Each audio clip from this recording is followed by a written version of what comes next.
بسم اللہ الرحمن الرحیم۔ السلام علیکم ورحمۃ اللہ وبرکاتہ۔ عزیز طلبہ و طالبات، آج کی اس ویڈیو میں ہم آپ کے لیے جماعت نہم کی اسلامیات کی جو نئی کتاب ہے تو اس کا باب اول قرآن مجید تعارف اور فضائل، اس کے مختصر اور تفصیلی سوالوں کے جوابات لے کر آئے ہیں۔ ہمارے پاس سوال نمبر 1 اور 2 ہے کہ قرآن مجید کا جامع تعارف تحریر کیجئے۔ سوال نمبر 2 ہے قرآن مجید کے فضائل پر نوٹ تحریر کیجئے۔ ان دونوں سوالوں کا جواب ہمارے پاس ایک ہی ہے۔ جواب ہے کہ قرآن مجید کا تعارف قرآن کے لغوی معنی پڑھنا ہے، اور قرآن کے معنی ہے پڑھی ہوئی کتاب۔ قرآن کریم کی اصطلاحی معنی اللہ تعالیٰ کا وہ کلام جو حضور صلی اللہ علیہ وسلم پر جبریل امین کے ذریعے نازل ہوا اور مصاحف میں لکھا گیا۔ قرآن مجید میں 30 سپارے، 114 صورتیں، 558 رکوع، 6636 آیات ہیں۔ پہلی سورت سورۃ الفاتحہ اور آخری سورت سورۃ الناس ہے۔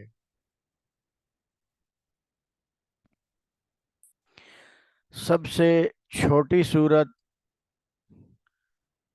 سورہ کوثر ہے، اور سب سے بڑی سورت جو ہے وہ سورہ بقرہ ہے۔ اللہ تعالیٰ کی بڑائی اور عظمت کو بیان کرنے والی بڑی آیت الکرسی ہے۔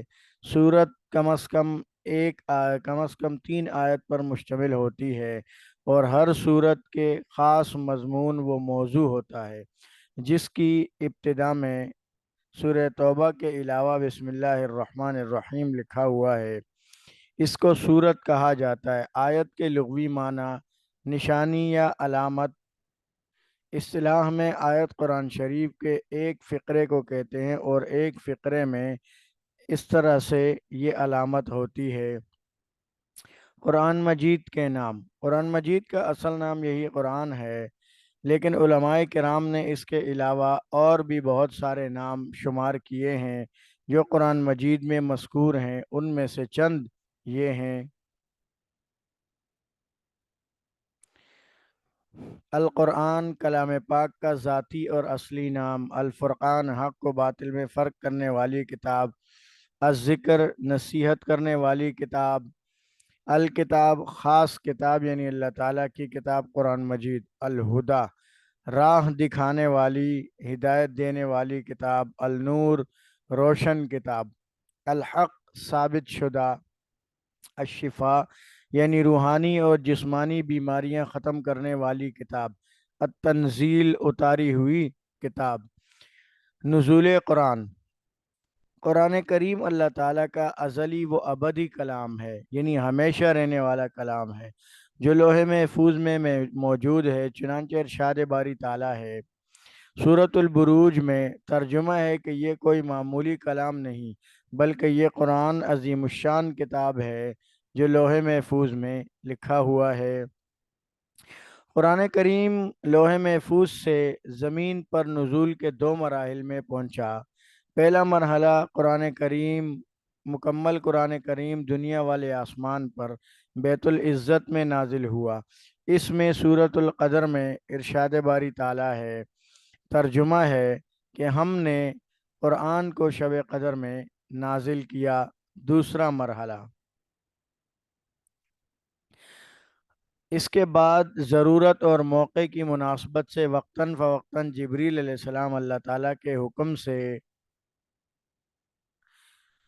حضور صلی اللہ علیہ وسلم پر مختلف آیتوں اور سورتوں کی صورت میں لاتے تھے، جو بتدریج 22 سال کچھ ماہ میں نازل ہوا، جس میں 12 سال کچھ مہینے مکہ میں ہجرت سے پہلے نازل ہوا، اور باقی دارالہجرہ مدینہ منورہ میں نازل ہوا۔ تدریجی نزول۔ قرآن کریم کے نزول کا دوسرا مرحلہ تدریجی یعنی مرحلہ وار کہلاتا ہے۔ ارشاد باری تعالیٰ ہے، ترجمہ، اور ہم نے قرآن کو تھوڑا تھوڑا کر کے نازل کیا تاکہ تم لوگوں کو ٹھہر ٹھہر کر پڑھ کر سناؤ، اور ہم نے اس کو آہستہ آہستہ اتارا۔ قرآن کریم کی تدریجی انداز میں نزول کی حکمتیں درج ذیل ہیں۔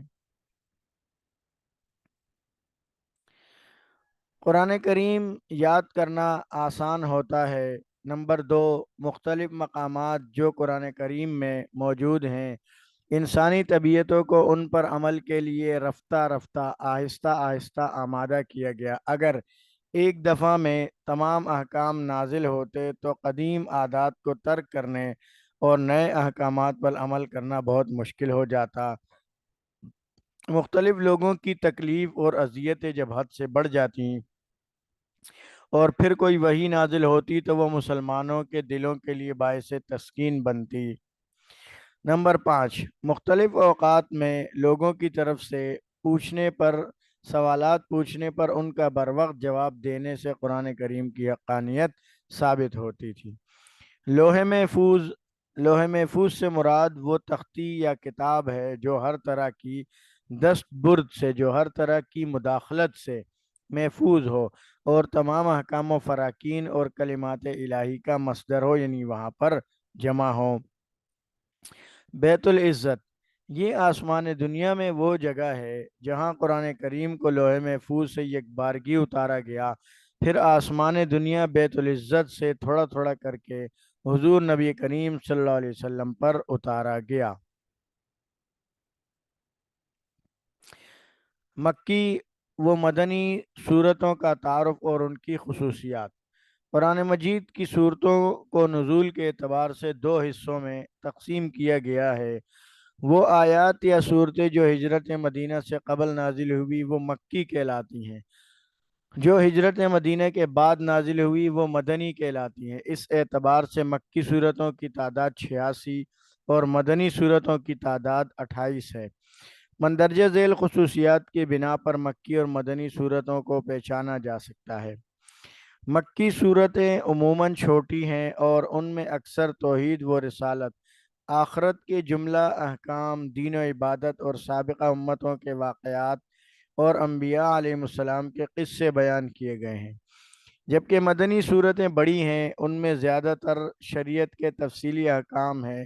مکی دور کی صورتوں اور آیات میں اہل ایمان کو ان کے فرائض بتائے گئے ہیں اور گمراہ لوگوں کو گزشتہ اقوام کے انجام سے خبردار کیا گیا ہے، جبکہ مدنی صورتوں اور آیات میں تفصیلی احکام بتائے گئے ہیں، جیسے زکوٰۃ، حج، جہاد، قتال کے مسائل اور جرائم کی سزائیں وغیرہ بتائی گئی ہیں، اور زندگی کے مختلف گوشوں، سماجی، معاشی اور خاندانی نوعیت کے احکامات سے متعلق بنیادی ہدایات دی گئی ہیں۔ مکی صورتوں میں مومنوں کے ساتھ زیادہ تر مشرکین کو خطاب کر کے سمجھایا گیا، جبکہ مدنی صورتوں میں مسلمانوں کے ساتھ منافقین اور اہل کتاب کا بھی تذکرہ ملتا ہے۔ اکثر مکی صورتوں میں اے لوگوں کے الفاظ سے اور مدنی صورتوں میں اے ایمان والوں کے الفاظ سے خطاب کیا گیا ہے۔ قرآن کریم کی عظمت و فضیلت۔ قرآن مجید اللہ تعالیٰ کا کلام ہے، اس کی آخری کتاب اور اس کا ایک معجزہ ہے۔ یہ دنیا میں سب سے زیادہ پڑھی جانے والی کتاب ہے۔ اس نے اپنے سے پہلے کی سب الہامی کتابوں کو منسوخ کر دیا اور ان میں سے کوئی بھی آج اپنی اصلی صورت میں محفوظ نہیں ہے۔ البتہ قرآن تمام پہلی کتابوں کی تعلیمات کو اپنے اندر سمیٹے ہوئے ہے، اور قرآن مجید واحد ایسی کتاب ہے جو پوری انسانیت کے لیے رشد و ہدایت کا ذریعہ ہے۔ اللہ تعالیٰ نے اس کتاب ہدایت میں انسان کو پیش آنے والے تمام مسائل کو تفصیل کے ساتھ بیان کیا ہے۔ سوال نمبر 2 ہے، تفصیلی سوالات میں کہ قرآن مجید کی چند خوبیاں بیان کریں۔ جواب ہے، قرآن مجید کی چند خوبیاں درج ذیل ہیں۔ قرآن مجید کا الہامی کتاب ہونا۔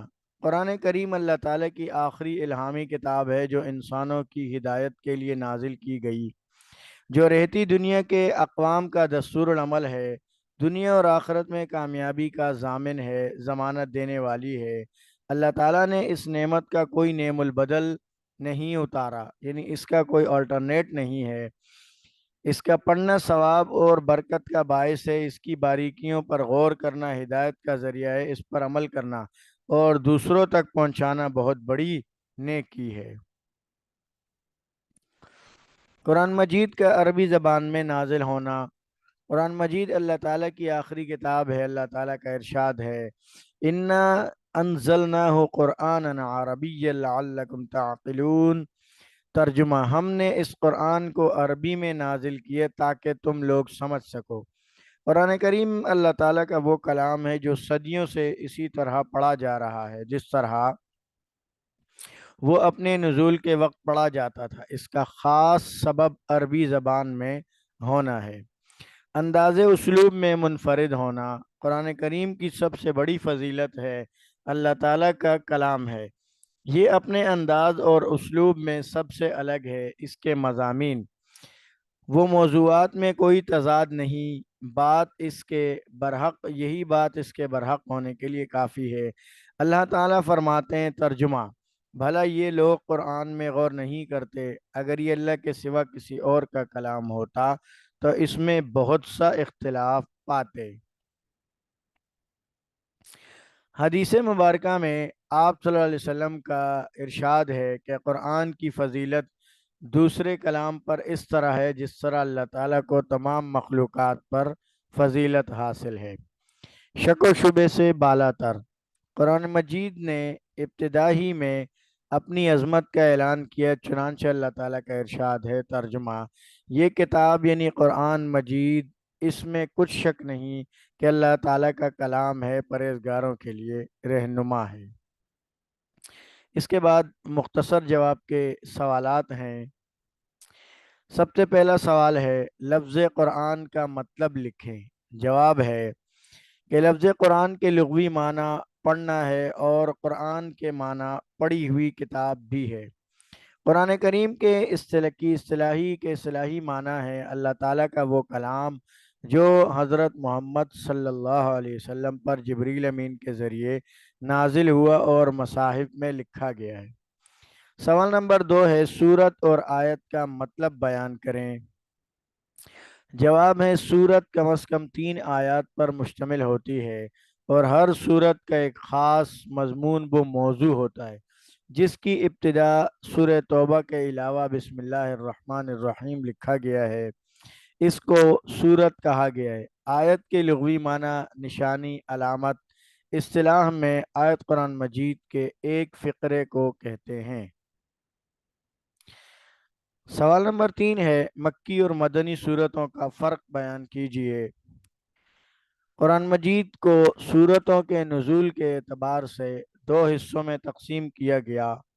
وہ آیات یا سورت جو ہجرت مدینہ سے قبل نازل ہوئی مکی کہلاتی ہیں، اور جو ہجرت مدینہ کے بعد نازل ہوئی وہ مدنی کہلاتی ہیں۔ اس اعتبار سے مکی سورتوں کی تعداد 86 اور مدنی سورتوں کی تعداد 28 ہے۔ مکی صورتیں عموماً چھوٹی ہیں، ان میں اکثر توحید اور رسالت کا ذکر کیا گیا ہے، جبکہ مدنی صورتیں بڑی ہیں، ان میں زیادہ تر شریعت کے تفصیلی احکامات کا ذکر ہے۔ مکی صورتوں میں اہل ایمان کے فرائض بتائے گئے ہیں اور گمراہ لوگوں کے انجام سے خبردار کیے گئے ہیں۔ مدنی صورتوں میں تفصیلی احکامات بتائے گئے ہیں، جیسے زکوٰۃ، جہاد، قتال اور جرائم کی سزائیں وغیرہ۔ سوال نمبر 4 ہے، قرآن مجید کے مشہور نام تحریر کیجیے۔ جواب ہے، قرآن مجید کے نام۔ قرآن مجید کا اصل نام یہی قرآن ہے، لیکن علماء کرام نے اس کے علاوہ اور بھی بہت سارے نام شمار کیے ہیں جو قرآن مجید میں مذکور ہیں، ان میں سے چند یہ ہیں۔ القرآن کلام پاک کا ذاتی اور اصلی نام ہے۔ الفرقان حق و باطل میں فرق کرنے والی کتاب۔ الذکر نصیحت کرنے والی کتاب۔ الکتاب خاص کتاب یعنی اللہ تعالیٰ کی کتاب قرآن مجید۔ نمبر 5 الہدا راہ دکھانے والی، ہدایت دینے والی کتاب۔ النور روشن کتاب۔ الحق ثابت شدہ کتاب۔ الشفا یعنی روحانی اور جسمانی بیماریاں ختم کرنے والی کتاب۔ التنزیل اتاری ہوئی کتاب۔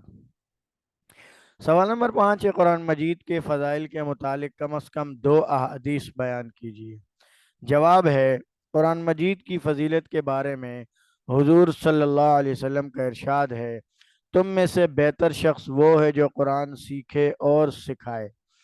ایک اور حدیث میں آپ صلی اللہ علیہ وسلم کا ارشاد ہے کہ میں تمہارے درمیان دو ایسی چیزیں چھوڑے جا رہا ہوں جن پر عمل کرنے کے بعد تم کبھی گمراہ نہیں ہوگے، ایک قرآن اور دوسری میری سنت۔ یہ دونوں ہرگز جدا نہیں ہوں گے یہاں تک کہ دونوں میرے پاس حوض کوثر پر حاضر ہوں گے۔ آخری سوال ہے آج کے اس سبق کا، قرآن مجید کے حقوق و آداب تحریر کیجئے۔ جواب ہے، قرآن مجید ایک بابرکت کتاب ہے۔ مسلمانوں پر اس کے کچھ حقوق و آداب عائد ہوتے ہیں جن کا خیال رکھنا بہت ضروری ہے۔ مثلا قرآن مجید پر ایمان لانا، قرآن مجید کو باوضو پڑھنا، قرآن مجید کو سمجھنا، قرآن مجید میں تدبر اور غور کرنا، قرآن مجید پر عمل کرنا، قرآن مجید کی تعلیمات کو عام کرنا، قرآن مجید کے نظام کو انفرادی اور اجتماعی سطح پر نافذ کرنا۔ عزیز طلبہ، یہ آج کا پہلا جو سبق تھا آپ کی اسلامیات کی کتاب میں، قرآن مجید تعارف اور فضائل، یہ ہم نے آپ کے سامنے رکھ دیا، اور امید کرتے ہیں کہ آپ ضرور اس سے فائدہ اٹھائیں گے اور دوسروں کے ساتھ بھی ضرور شیئر کریں گے۔ چینل کو سبسکرائب کرنا نہ بھولیں تاکہ ہمارے ہر نئی آنے والی ویڈیو آپ تک بآسانی پہنچ سکے۔ دعاؤں میں یاد رکھیے گا۔ اگلی ویڈیو تک کے لیے اجازت دیں۔ اللہ حافظ۔